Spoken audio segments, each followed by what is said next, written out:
Oi, gente! Não, você não caiu no culto errado, calma que eu já vou te explicar o que tá acontecendo. Hoje é o terceiro domingo de maio, dia que a gente comemora o Dia do Jovem Presbiteriano. E eu estou aqui em nome de todos os jovens da nossa igreja para te convidar a comemorar esse dia com a gente. A gente vai ter duas reflexões com duas pessoas super legais. O nosso seminarista Estevam vai trazer a palavra pra gente e o Rafael Saile vai tocar algumas músicas. Bora lá? Oi, gente. Vocês estão bem? Vocês estão felizes? Eu tô bem. Eu tô com muita saudade, mas assim, muita saudade mesmo. Mas eu não vou falar da saudade, eu vou falar de Jesus. Então vamos pro que importa, que é Jesus.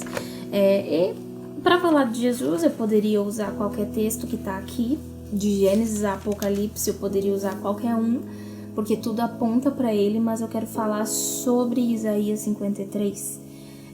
Eu não vou ler ele inteiro, ele tem 12 versículos, mas eu queria muito e peço encarecidamente para que após esse culto vocês peguem a Bíblia e leiam esse texto, que ele é muito precioso.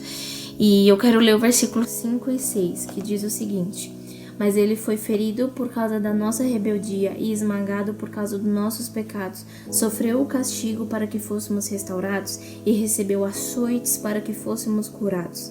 Todos nós nos desviamos como ovelhas, deixamos o caminho de Deus para seguir os nossos caminhos. E, no entanto, o Senhor fez cair sobre ele os pecados de todos nós. Esse texto, não só esse, como eu falei, a Bíblia inteira aponta para Jesus, mas esse texto, do início ao fim, fala sobre o Deus encarnado que morreu no nosso lugar. Ele fala sobre um Deus que carregou as nossas dores, um Deus que foi ferido para que nós não fôssemos feridos, um Deus que se fez sacrifício para que nós não morrêssemos.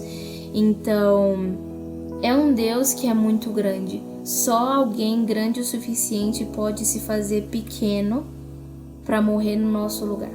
Então, ele é um Deus que nós conhecemos por meio daquilo que a gente lê, por meio daquilo que a gente sabe. E é sobre ele que eu quero falar, justamente porque na quarentena, muita gente tem feito live, eu creio que muita gente tem buscado a Jesus, tem lido Bíblia, tem orado, tem passado tempo ouvindo louvores, mas não tô dizendo que as pessoas não façam isso, porque o foco não está em Jesus. Mas eu quero falar que tudo importa, tudo é válido, pregar o evangelho é válido, fazer live é válido, usar as plataformas digitais para falar sobre Jesus, tudo é válido, tudo é meio para que o reino avance. Mas nada importa se o foco não estiver em Jesus. Nada importa se os nossos olhos não estiverem em Jesus. Nada importa se nós não reconhecermos quem Ele é, quem Ele foi, quem Ele continuará sendo para todos sempre. Porque por meio da cruz as nossas feridas foram curadas, os nossos pecados foram perdoados, as nossas boas obras começam a ser realizadas, porque por meio da cruz Jesus rasgou o véu e agora a gente tem livre acesso. E sobre esse Jesus que eu queria deixar aqui pra gente refletir e começar a viver baseado nele. A palavra fala que aquilo que nós conhecemos sobre Deus é apenas um reflexo obscuro em um espelho. Então aquilo que a gente conhece sobre Deus é pouco diante daquilo que ele realmente é. E o que conhecemos sobre Deus? O que nós conhecemos sobre Jesus? Que ele é o nosso sumo sacerdote, é aquele que se fez sacrifício por nós e intercede por nós. Ele é o nosso rei, ele é o rei que reina sobre as nossas vidas por meio do Espírito Santo, por meio da palavra dele. Ele é o nosso profeta, é aquele que veio e que fala continuamente a respeito da obra de Deus, a obra de salvação, a obra de vida eterna. E isso é o que sabemos sobre ele, e muito mais um Deus de amor, um Deus que perdoa, um Deus que faz todas as coisas acontecerem, todas as coisas fluírem. E por isso os nossos olhos devem estar voltados para a cruz, para Cristo, para o Cordeiro de Deus que foi morto em nosso lugar. Eu vi uma pregação do Paul Washer, eu acho que é assim que fala o nome dele, não sei, mas ele fala sobre a cruz de Cristo, e no meio da pregação ele fala que vamos pensar em duas pessoas, né? Tem aqui Jesus e tem aqui eu, pecadora. Jesus, ele colocou um peso de 20 quilos, ficou de boa. Eu coloquei um peso de 20 quilos nas costas, fiquei de boa. Colocou mais 20, 40 quilos, de boa pra ele. pra mim começou a pesar. Mais 50 pra Jesus, mais 50 pra mim, já não aguento mais. 100 quilos em cima de Jesus, firme e forte, se segurando. 100 quilos sobre mim, eu já estaria caída no chão. Isso basicamente resume o que foi a cruz.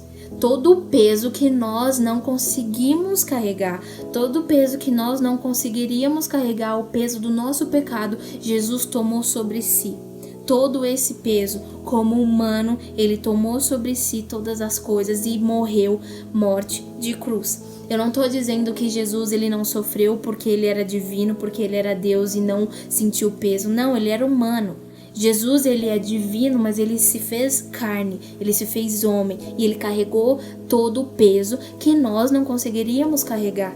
Porque nós não somos Jesus, nós pecamos deliberadamente, a gente bebe todos os dias um cálice de iniquidade e Jesus, ele era o Cordeiro perfeito, sem pecado algum e morreu sem falar nem um A. Esse é o nosso Jesus, que carregou pesos que nós não conseguiríamos levar. E por isso a essência do Evangelho tem que estar nele. É como a palavra diz, não rasgue as vestes, rasgue o seu coração. E a gente só rasga o nosso coração quando reconhecemos quem ele é. É uma coisa que eu sempre falo, que nós devemos ser apaixonados por Jesus, não pelo que ele faz, mas por quem ele é. Porque quando nós humanos somos apaixonados por alguém, a gente quer conversar com a pessoa o tempo inteiro, a gente quer estar junto com a pessoa o tempo inteiro por causa da pessoa que ela é. E sendo apaixonados por Jesus, todas as outras coisas que nós fazemos, como buscar a Ele, como estar perto dEle, como usar isso aqui para pregar, tudo isso está voltado justamente por quem Ele é, que é o nosso Deus, sumo sacerdote, profeta e rei. Então, é algo que eu queria deixar para vocês pensarem, refletirem. É algo que eu tenho pensado muito, como que está a minha adoração, como que está a minha vida, onde eu tenho colocado o meu foco, porque nada faz sentido se a gente não tiver com os nossos olhos focados na cruz e em Jesus. E é isso. Valeu, tô com saudade e Deus abençoe vocês. Alguma vez você já parou para se perguntar por que eu faço o que faço? Ou será que Deus se importa com a minha profissão? Carreira, posições, remuneração. Tem que ter mais. Afinal, se eu tomei a decisão de ser um discípulo, de levar a mensagem da salvação, será que essas 40 horas semanais não estão sendo em vão? Tem que ter mais. Mais que rotinas normais, mais que reuniões formais, mais do que gastar meu esforço em atividades convencionais que terminam em objetivos individuais. Eu quero mais. Por isso, fui buscar o único que tem a resposta, aquele que me desenhou, aquele que tem os meus dias na palma de suas mãos, que tem pensamentos a meu respeito, pensamentos de paz e não de mal. Vamos voltar lá pro começo, Gênesis. Veja o que ele fez. O Deus que criou o céu e a terra, o dia e a noite, a lua e o sol, é o mesmo Deus que formou o homem. Mas este foi criado à sua imagem e semelhança, chamado para se multiplicar e governar a terra. Sim, é assim que Deus nos vê desde o início, como a coroa da sua criação. Alguns anos e páginas mais tarde, durante uma dificuldade política no Egito, surge José, um homem temente a Deus, que conhecia os pensamentos do Criador sobre si mesmo. Ele foi a prova viva daquele provérbio que diz: quando o justo governa, o povo se alegra. Talvez você pense que governar é uma tarefa apenas dos políticos e empresários, mas e se eu te disser que esse é o seu e o meu chamado? Nós nascemos para governar e nada menos do que isso. Anos depois, surge aquele que veio para dividir a história em dois, que veio para nos redimir, para morrer com nossa antiga condição e ressuscitar com nossa nova posição, uma posição de reis e sacerdotes, para reinarmos com ele sobre a terra. Sim, você é rei, você é redimido, você pode reinar e redimir. Então deixe de trabalhar por um salário Trabalhe por um propósito. Não estude simplesmente para subir a escada corporativa. Estude para desenvolver quem você nasceu para ser. Ele vem fazer novas todas as coisas. Então vamos tomar parte nessa missão. Vamos restaurar a economia. Vamos fazer nova educação. Vamos manifestar a sua justiça na política. Vamos fazer obras maiores na comunicação. Vamos revelar a glória dele na ciência. Vamos redimir a família. Vamos expressar o reino nas artes. Pelos pacientes que serão impactados em seu consultório. Pelos clientes que ao entrar em seu escritório terão suas vidas transformadas. Pelos alunos que terão suas mentes capacitadas para conduzir a nação. É por ele, é para ele. E se somos a coroa da sua criação, está na hora de coroarmos o Rei dos Reis. Por que eu faço o que faço? Bom, talvez a pergunta certa não seja por quê, mas por quem?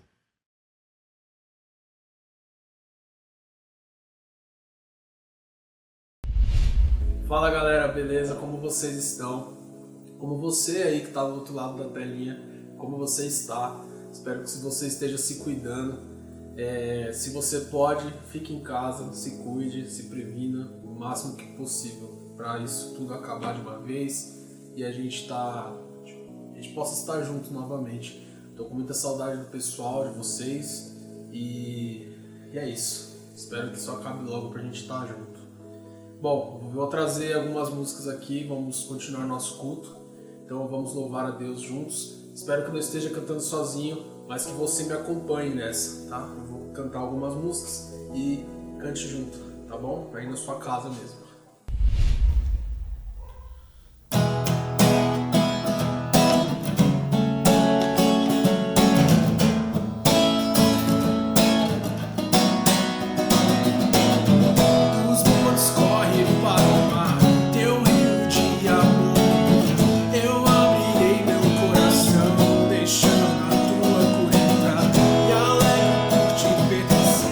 Levantarei as minhas mãos e o teu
memórias, destrói as mentiras pra me encontrar.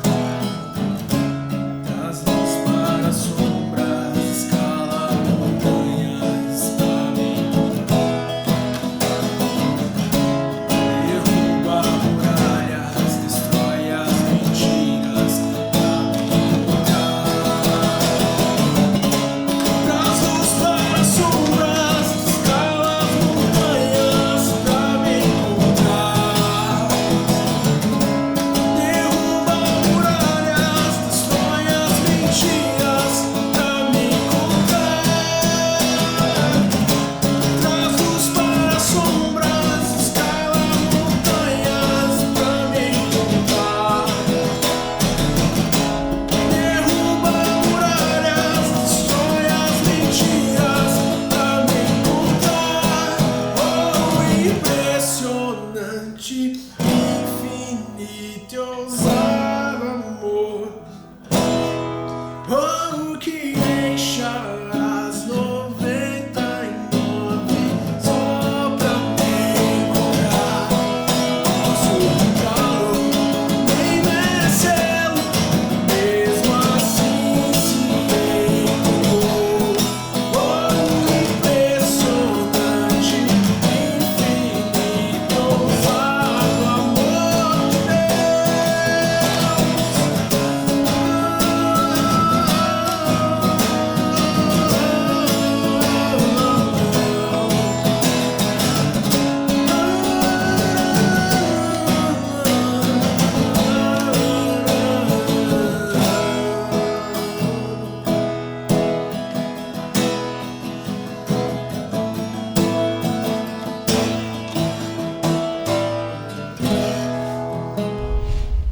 Boa noite, pessoal. Vou estar falando um pouquinho sobre oração. A oração é uma das principais formas de nós termos intimidade com Deus, né? De nós conseguirmos falarmos com Deus. É uma das. Além dela, tem também o fato de ler a Bíblia e entre outras. Mas uma das principais, das mais importantes, é a oração. É nela que nós conseguimos falar com Deus. É nela que nós podemos desabafar, falar do nosso jeito. Não tem certo ou errado. Uns oram de um jeito, outros oram de outros. E ali nós podemos se sentir no nosso quarto, calado, ajoelhado, que nós podemos falar o que quisermos com Deus, porque Ele sabe de todas as coisas. Vou estar lendo um texto agora que se encontra em Mateus capítulo 22, Mateus capítulo 21, versículo 22. E tudo que pedirem em oração, se crerem, vocês receberão. Acredito que aqui fala sobre a importância, né, da oração. Não adianta nós ficarmos esperando cair do céu, nós temos que fazer a nossa parte também, porém não perder a esperança, né? Não perder a fé em Deus, saber que se for para acontecer, vai acontecer, se não for para não acontecer, não vai acontecer, e nós devemos entender isso. E muitas das vezes, isso particularmente mesmo, muitas das vezes nós não entendemos, nós ficamos perguntando: pô, Deus, por quê? Por que disso? Por que daquilo? Por que eu não consigo? Porque as coisas não dão certo para mim. E nós temos que manter a tranquilidade, saber que nada é em vão, nada acontece por acaso, e Deus sabe de todas as coisas, e vamos manter a fé, mas também não vamos ficar esperando o bagulho cair do céu. Vamos que vamos. Vou estar encerrando aqui com a oração do Pai Nosso, então. Pai nosso que estais nos céus, santificado seja o teu nome, venha o teu reino, seja feita a tua vontade, assim na terra como nos céus. O pão nosso de cada dia nos dai hoje, perdoa as nossas dívidas, assim como nós perdoamos nossos devedores. Não nos deixe cair em tentação, mas livra-nos do mal, pois teu é o reino, o poder e a glória para sempre. Tudo bom, gente? Espero que vocês estejam bem. Tô com bastante saudade de estar na igreja, de estar com o MP, com os irmãos. Realmente essa pandemia tem mostrado que é impossível ser um crente fora da igreja. Espero que isso tudo passe logo e a gente possa novamente louvar juntos a Deus. Vou fazer uma reflexão breve, mas eu espero que fale ao coração de todos, assim como falou ao meu coração. E eu só quero falar o seguinte: se vocês escutarem conversa, o cachorro latindo, sei lá, qualquer coisa assim, tiro, é porque eu tô em casa aí, né? Não dá pra parar com os barulhos. E isso aqui, essas luzes aqui, é porque o Rafael falou que ia ficar legal, então eu não sei, é Natal em maio, tá? Vamos lá, o texto que a gente vai ler tá em João, capítulo 18, do versículo 35 até o versículo 40. Tá escrito o seguinte: Replicou Pilatos: porventura sou judeu? A tua própria gente e os principais sacerdotes é que te entregaram a mim. Que fizeste? Respondeu Jesus: o meu reino não é deste mundo. Se meu reino fosse deste mundo, os meus ministros se empenhariam por mim, para que não fosse entregue aos judeus, mas agora o meu reino não é daqui. Então lhe disse Pilatos: logo tu és rei? Respondeu-lhe Jesus: tu dizes que sou rei. Eu para isso nasci, para isso vim ao mundo, a fim de dar testemunho da verdade. Todo aquele que é da verdade ouve minha voz. Perguntou-lhe Pilatos: o que é a verdade? Tendo dito isso, voltou aos judeus e lhes disse: eu não acho nele crime algum. Mas é costume entre vós que eu solte alguém por ocasião da Páscoa. Quereis, pois, que vos solte o rei dos judeus? Então gritaram todos novamente: não este, mas Barrabás. Ora, Barrabás era ladrão ou salteador, dependendo da sua versão. O que permeia a nossa meditação, a nossa reflexão, é a pergunta feita por Pilatos a Jesus: o que é a verdade? Pilatos ele era governador de Roma. Jesus já havia sido levado ao Sinédrio, o Sinédrio, que era o órgão judaico dos sacerdotes da época. Identificou que ele havia pecado, que o que ele tinha falado era uma heresia, porque ele falava que era o Filho de Deus e porque ele ia destruir o templo. Foi o que conseguiram arranjar para incriminar Jesus.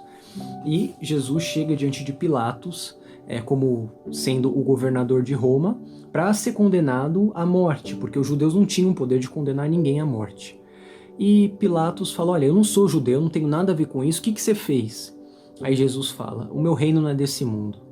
Se meu reino fosse desse mundo, os meus servos lutariam para que eu não fosse entregue aos judeus. Pilatos fala: reino? Então você é um rei? Jesus fala: é o que você está falando, mas na verdade eu sou sim. E eu vim ao mundo para falar da verdade, e todo aquele que conhece a verdade escuta a minha voz. Daí Pilatos olha e fala: mas o que é a verdade? Essa pergunta feita por Pilatos, ela é uma pergunta de raça. Pilatos era um governador de Roma e Roma era o centro do mundo naquela época. A cultura grega que perdurou depois e esteve presente em todo o Império Romano, a cultura helênica, era a filosofia, era o saber e a ciência que havia no mundo. Quando Pilatos pergunta para Jesus o que é a verdade, ele se coloca em superioridade a Jesus. É como se ele dissesse: quem é você, um judeuzinho, para me falar sobre verdade? Já que você quer me falar sobre verdade, então defina para mim o que é verdade. Pilatos, nessa pergunta de superioridade de raça, quer demonstrar que a cultura grega é superior à judaica, e aquilo era um peso para ele. Por que ele ficaria definindo verdade para um judeu como Jesus? E a grande verdade é que Jesus responde Pilatos não com palavras, mas a partir do do capítulo 19, do versículo 1, sendo açoitado e coroado com espinhos. A reflexão que eu quero trazer para a gente é a resposta de Jesus a Pilatos e a nossa resposta ao chamado de Jesus. Quando Jesus é indagado sobre o que é a verdade, ele não responde com palavras, porque ele era a verdade. E ele demonstra que é essa verdade indo até a cruz e morrendo. Jesus começa demonstrando que é a verdade quando ele é zombado e quando ele toma as chicotadas e os soldados romanos em volta dele colocam um pano no rosto dele, batem nele, esbofeteiam ele e falam: profetiza quem te bateu. Jesus começa a dar testemunho e falar e demonstrar e responder a Pilatos o que é a verdade quando na Via Crucis ele não aguenta a cruz e Simão Cireneu ajuda ele a carregar. Quando ele é pregado na cruz e ora a Deus olhando aos céus pelos seus próprios algozes, dizendo: Pai, perdoa-lhes porque eles não sabem o que fazem. A resposta de Jesus a Pilatos se dá quando Jesus é suspenso entre céus e terra, sendo o protagonista do espetáculo mais tenebroso e terrível que o universo já viu. A resposta de Jesus a Pilatos é ir morrer na cruz. A resposta de Jesus a Pilatos é: não existe amor maior do que esse, de dar a vida pelos seus amigos. A resposta de Jesus a Pilatos é falar: é necessário que o Filho do Homem morra, é necessário que ele padeça, mas ressuscite ao terceiro dia. A nossa fé não é uma fé idealista. A nossa fé, e a gente testemunha a nossa fé não com palavras, mas com atitudes. E Jesus mostra isso na cruz. O fundador da nossa fé mostra isso. A morte de Jesus é muito diferente da morte de Sócrates. Sócrates, quando está perto a morrer, discursa aos seus discípulos. Ele foi condenado por incitar os jovens contra o Estado, contra o governo. Ele discursa aos seus discípulos antes de tomar cicuta e morrer. Jesus não, Jesus vai à cruz e morre pelos seus discípulos. A fé cristã é uma fé tangível, é uma fé realista, que se manifesta por meio de pão e de vinho, de carne e de sangue. Quando a gente lê o livro de Tiago, a gente percebe que na mensagem de Tiago existe um elemento prático na fé. Ele diz que a fé sem obras é morta justamente porque é uma fé que não age, uma fé que não demonstra, ela não é a fé verdadeira. É impossível uma fé que não se materializa, que não faz com que as pessoas ajam. No livro do Apocalipse, a gente tem uma inscrição que se chama Marca da Besta. E essa marca é colocada naqueles que não seguem ao Cordeiro. Aqueles que não têm a marca do Cordeiro, o selo do Cordeiro, tem a marca da besta. E essa marca vai na cabeça, na testa e na palma da mão. Na testa, porque ela diz respeito aos pensamentos daqueles que não servem ao Cordeiro. E na mão, porque ela também diz respeito aos atos. Os nossos pensamentos, eles se materializam por meio dos nossos atos. A nossa fé precisa ser uma fé que age, uma fé com ação. E a gente percebe isso em Jesus, que pregava, mas demonstrava que era o Filho de Deus fazendo milagres. Ele dava vista aos cegos, ele dava audição aos surdos, ele fazia com que os paralíticos andassem, ele demonstrava essas coisas. E de igual modo a gente precisa demonstrar que a gente tem fé e cumprir um dos versículos primordiais que está lá no Evangelho de João. Se me amais, guardareis os meus mandamentos. Isso é fundamental. Se você não guarda os mandamentos, se você não obedece a Cristo, a sua fé é a mesma fé que tem os demônios do livro de Tiago. Crê? Bom, os demônios creem e estremecem. Satanás tem fé em Deus, Satanás sabe quem Deus é e estremece diante dele. A grande questão é que isso não muda nada na vida dele. Toma cuidado para no seu coração você não colocar, você não sustentar, você não cultivar uma fé de demônios que creem, mas não vivem como se crescem. A obediência demonstra que você é um servo de Deus. Jesus salvou a todos, mesmo aqueles que relutavam em seguir seus passos, sem saber que a salvação só poderia ser alcançada por meio dele. A salvação dele é eficaz e ela se demonstra nos seus filhos, nos seus eleitos, nos seus escolhidos, pela obediência. É uma salvação de senhorio. A partir do momento que você é salvo por Jesus, ele é o seu Senhor. E se nós éramos escravos do pecado anteriormente, a gente passa a ser então aquilo que Paulo chama de servos de Cristo. Uma palavra que talvez como servo no português não seja tão impactante, mas no grego essa palavra é doulos, que significa escravo de Cristo. E o grande paradoxo da fé é que só sendo um escravo de Cristo é que você é livre de verdade. É o que Paulo fala em 1 Coríntios, mas eu sendo livre para com todos, fiz-me servo, escravo de todos, para ganhar ainda mais. É só na dinâmica da servidão que você encontra a verdadeira liberdade. É só se submetendo a Cristo que você se torna livre em todas as coisas. É só obedecendo a Jesus que você quem você pode plenamente ser em Cristo. A minha oração é que você tenha Jesus como Senhor em todas as áreas da sua vida. É que você demonstre a sua fé, que você viva como se fosse selado pelo Cordeiro e demonstre que você é selado por Ele pelos seus atos. É ter Jesus como Senhor na hora que você acorda, durante seu dia, na hora que você deita, quando você come, quando você conversa com seus amigos, quando você se relaciona com a sua família, com as pessoas de fora. É ser para com Deus o bom aroma de Cristo, demonstrando que Jesus é o Senhor da sua vida. Eu sei que nós falhamos, eu sei que nós erramos e a palavra não é para dizer que nós somos livres de falhar, mas a palavra é para dizer que se você está há muito tempo na sua vida cristã e você não tem evoluído em santidade, em obediência a Cristo, você precisa rever os seus conceitos, sondar seu coração e ver se você não está abrigando nele a fé que existe no inferno, a fé que existe nos demônios. Eu oro para que Deus fale o seu coração e que para esse tempo de reclusão sirva para você se aproximar mais de Deus, sirva para que você seja moldado na escola do discipulado e para que você cresça em oração, em santidade, em leitura bíblica, na graça e no conhecimento e se aproxime de Deus e seja aquilo que Cristo quer que você seja, conformado à imagem e semelhança dele. Deus abençoe, eu realmente estou com saudade, espero ver todo mundo em breve, tá bom? Deus abençoe, gente. Tchau, tchau.